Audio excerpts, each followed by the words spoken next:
Gmar Chatima Tova. This morning, we stand in the heart of Yom Kippur. This morning, the world feels suspended. The sun has risen on a day unlike any other. Not an ordinary morning, but one soaked in memory, in meaning, in mercy. Here we are, not just gathered in a sanctuary, but gathered in spirit, across time and memory, across borders and heartbreaks. We are not alone. Not now. Not today. We are holding more than just our machzors. We are holding sorrow. We are holding fear. We are holding confusion and a feeling of helplessness and perhaps anger. We don't know where to put it. Images we cannot forget. And grief that does not fit neatly into categories. And still, we are holding on. This has been one of the hardest sermons I've ever written. Not because I didn't know what to say, but because there is too much to say. And none of it is enough. Every word felt like not enough. I kept asking myself, should I be careful? Should I speak only comfort? Should I avoid the raw places? But this is Yom Kippur.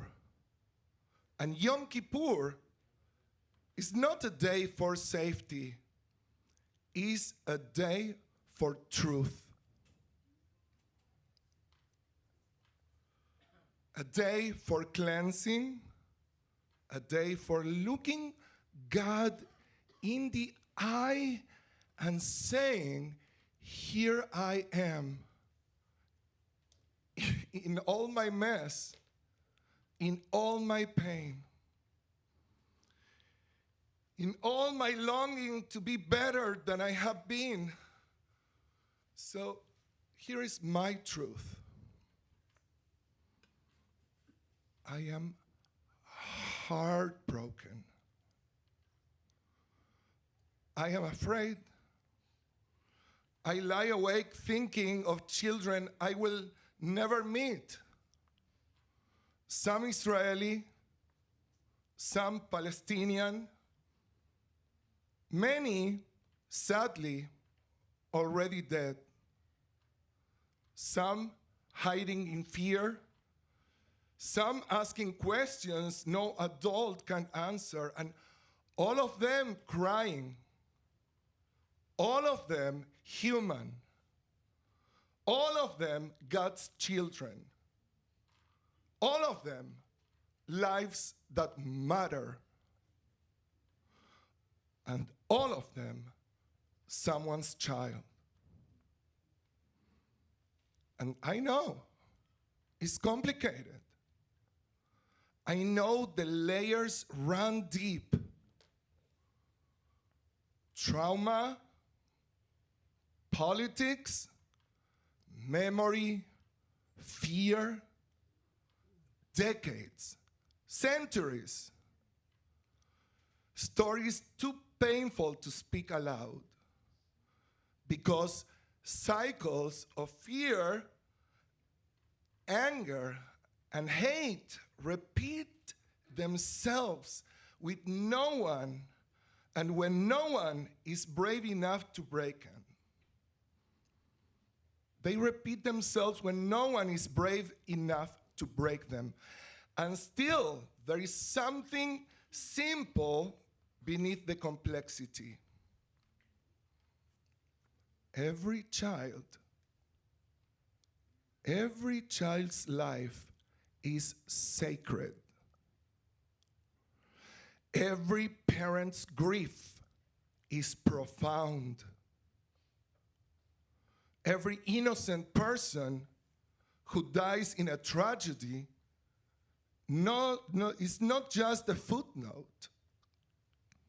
We have lost something bigger than politics. We have lost humanity. We have lost our Judaism. We have lost our God. Yom Kippur is not a political day. It's not a day of slogans or strategy. It is a spiritual day. A day of reckoning, of weeping, of waking up. We are not here to judge those who are at war.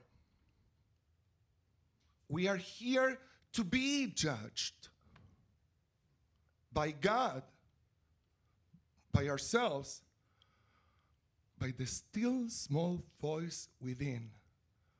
We are here to whisper, forgive us. Forgive us for what we have said in anger, for what we have refused to see, for what we have failed to hear. Let us remember that God is and will always be the only who can and will judge us all. And let's find no excuses for our shortcomings, even if they pale in comparison to the shortcomings of others. Let's not forfeit our repentance only because some others will never own to their own.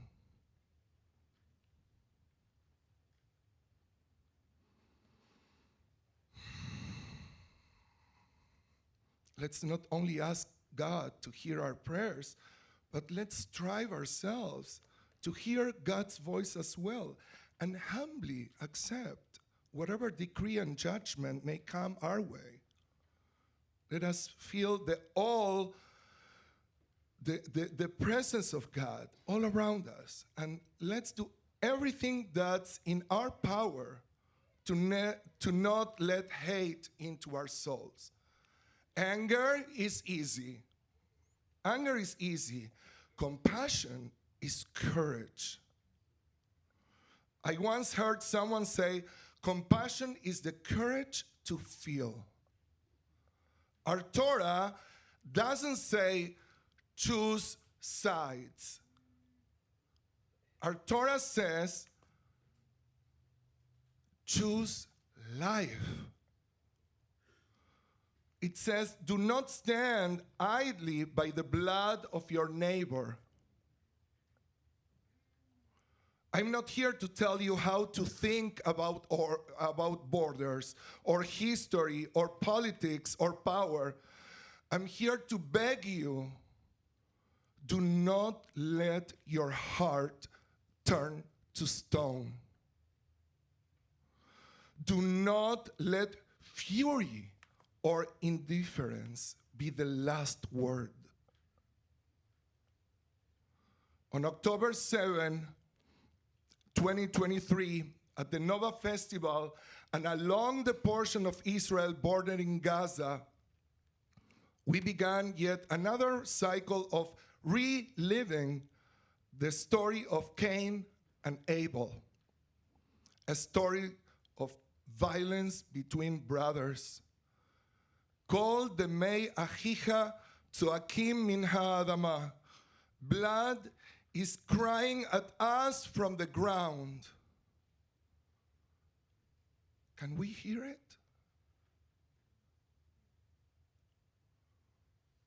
This morning, I do not stand before you with uncomplicated certainties, I stand before you with a prayer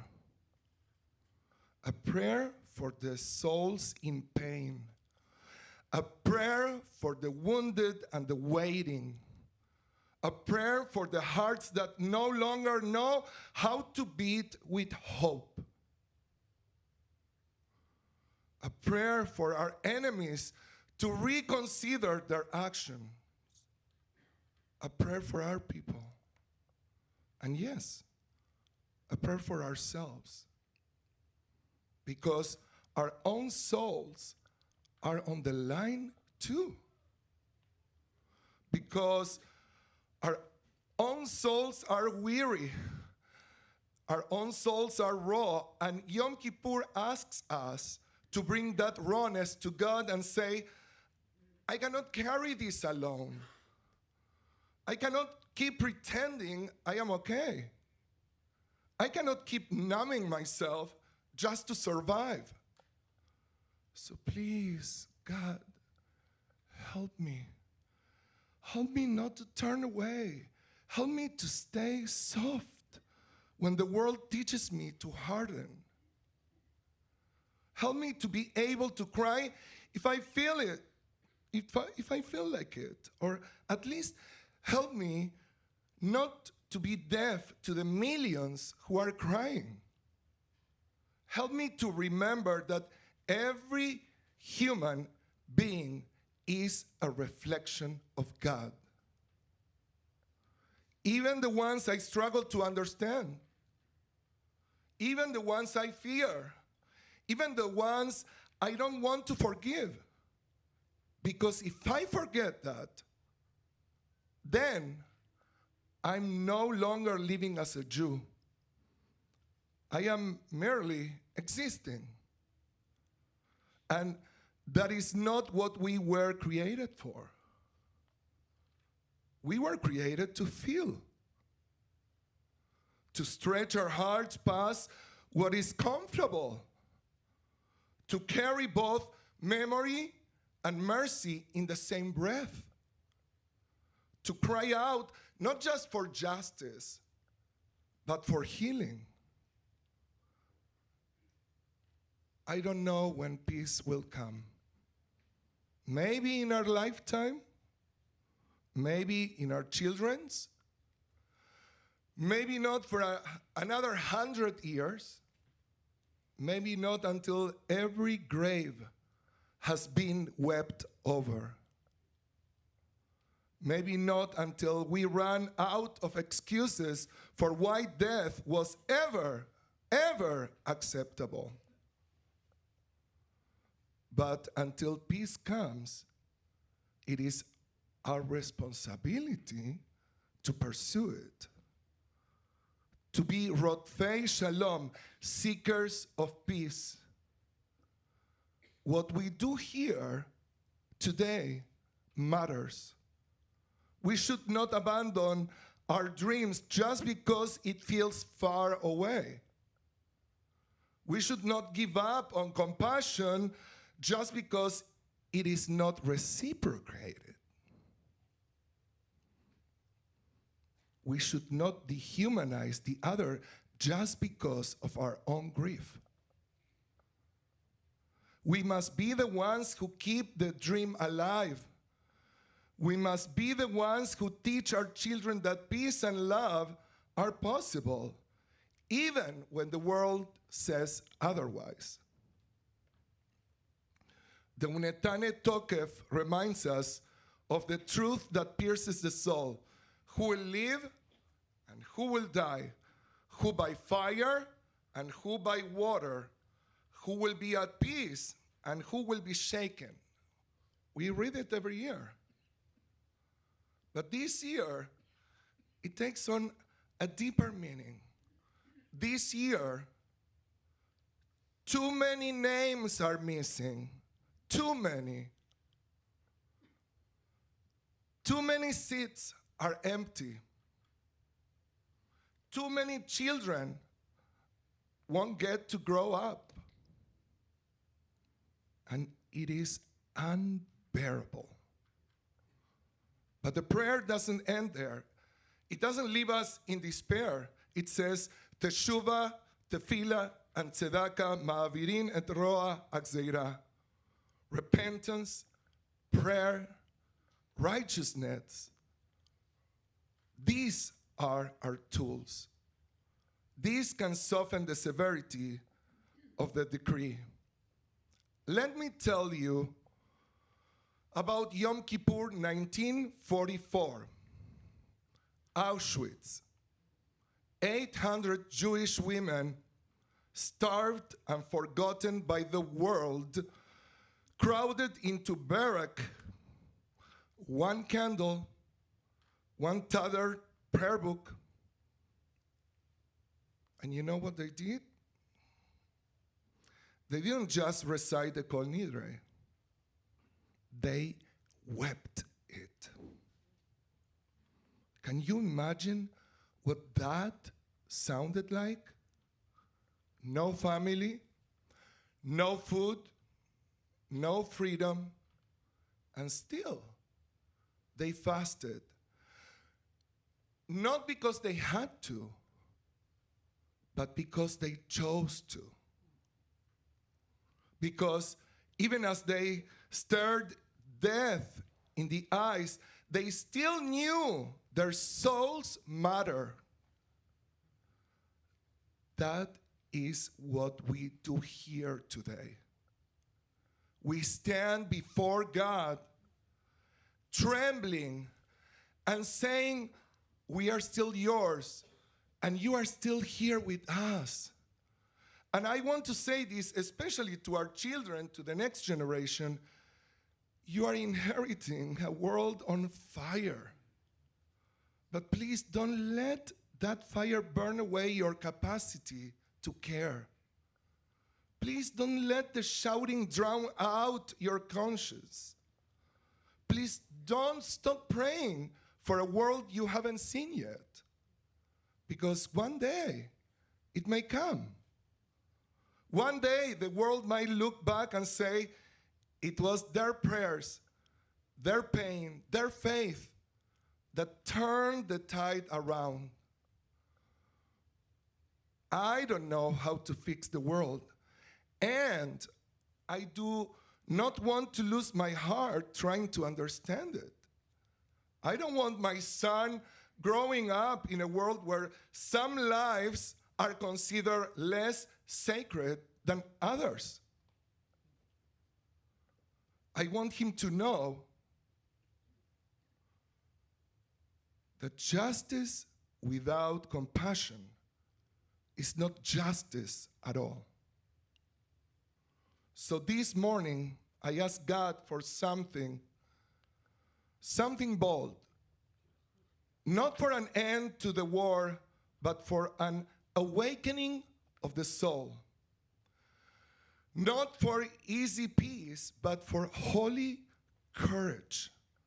Not for comfort, but for compassion. Because that is the beginning of everything. I don't want to raise a child who only mourns his own. I want to raise a child who mourns every innocent life, who knows that heartbreak is not a weakness, that tears are not defeat, that prayer is an action. So this morning, this sacred, holy morning, we ask God again to help us to soften what has grown hard inside us, to unnumb us, to wake us up, to make us brave enough to feel again, to believe again, to love again, to hold us